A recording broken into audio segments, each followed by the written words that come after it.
はい、どうも、たまおです。今回はアライを使った高速自動ゴミ箱を作っていきたいと思います。特徴1、チェスト付きトロッコにゴミを入れて、ボタンを押すと落下し、新しいものが再設置。ゴミが入ったチェスト付きトロッコは、マグマに触れてアイテム化させた後、アレイで回収し、装置に戻します。特徴2、処理中にカチカチ音がしない静音設計。装置にクロック回路を使用しないため、従来のように長時間カチカチ音がすることもありません。見た目もコンパクトで作りやすい設計にしていますので、ぜひ参考にしてくださいね。では本日もレッツポンポン。今回使う材料はこちら。上が装置に使った材料で、下は装飾用に使った材料です。回路を切断しないように葉っぱを使っていますが、ガラスなど回路を切断しないブロックであれば何でも OK です。装置のサイズは横3、奥行き3、高さ2。地面から下には回路を置くため深さ5マス必要です。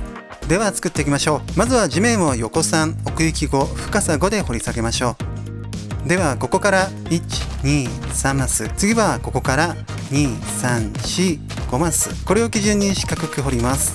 あとは深さ5になるように掘り下げていきましょう。では視点を変更して続けます。次はドロッパーを3つこのように設置します。ドロッパーの向きは上向きです。ドロッパーを置く位置は穴の中央のここですね。ここから下を向いてジャンプしながら3つ設置。穴が上にあるのを確認しておきましょう。次はホッパー、コンポスターをこのように設置します。ホッパーの向きはこちらです。まず一番下のドロッパーの側面に向けてホッパーをポン。次はホッパーの上にコンポスターを設置してください。次はアレイをコンパストに閉じ込めてガラスで蓋をします。ではコンポスターの上に深さ4マスの穴ができるように仮ブロックを筒状に置いていきます。まずはドロッパーの上に1、2、3個。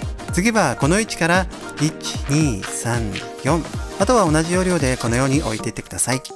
このように深さ4マスの穴ができていれば OK です。次にアレイを連れてきてチェスト付きトロッコを持たせたら、穴の上からコンポスターの端の方にアイテムが乗るように、この辺りを狙ってチェスト付きトロッコを投げてください。このように端の方に乗っかれば OK。あとはガラスを持ってアレイが回収しに穴に入ったら、このように蓋をしてください。次はガラスを下へ押し込んでいきます。ガラスの上に仮ブロックを2つ置いて、ここはこうします。次に下から見上げながらピストンを仮ブロックの下に下向きに設置。次はピストンにボタンを取り付けて作動させてガラスを押し込んでいきます。まずは1回。次はここに仮ブロックを置いて2回。再度仮ブロックを置いて3回。このようにコンポスターの中にアレイが入った状態になれば OK です。ここまでできたら仮ブロックと上のピストンは撤去しておきましょう。次はガラス、マグマ、クモの巣をこのように設置します。まずはガラスをこの位置から1、2、3個。次はここから1、2、3個。次はここにマグマを流してマグマの上にクモの巣を置いてください。次はトーチ、音ブロックをこのように設置します。トーチはこの2段目のドロッパーの側面に設置。次にコンポスターの横に音ブロックを設置してください。次はレッドストーンランプ、オブザーバー、ダスト、不透過ブロックをこのように設置します。まずはここから数えて2段目のここにレッドストーンランプを設置。次はこの位置にオブザーバーをポン。オブザーバーの上の三角マークがこのようになっているのを確認しましょう。次はランプの上にダスト。次はこの位置に不透過ブロックを設置してください。次は粘着ピストン、ディスペンサー、レールをこのように設置します。ディスペンサーの向きは上向きです。まずはこの不透過ブロックの側面に向けて粘着ピストン、その上にもう一つ置きます。次は上から見下ろしながらこの位置にディスペンサーをポン。穴が上にあるのを確認しておいてください。次はディスペンサーの上にレールをポン。はい、 OK。 次は装飾用不透過ブロック、ボタン、ダスト、トーチをこのように設置します。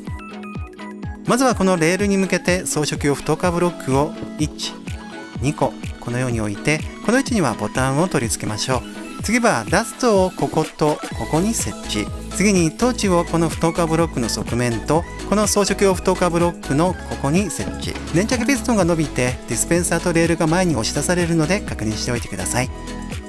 次はホッパー、ガラス、レッドストーンブロックをこのように設置します。ホッパーの向きはこちらです。まずはこの下の粘着ピストンの伸びたところに向けてホッパー、向きは横向きですね。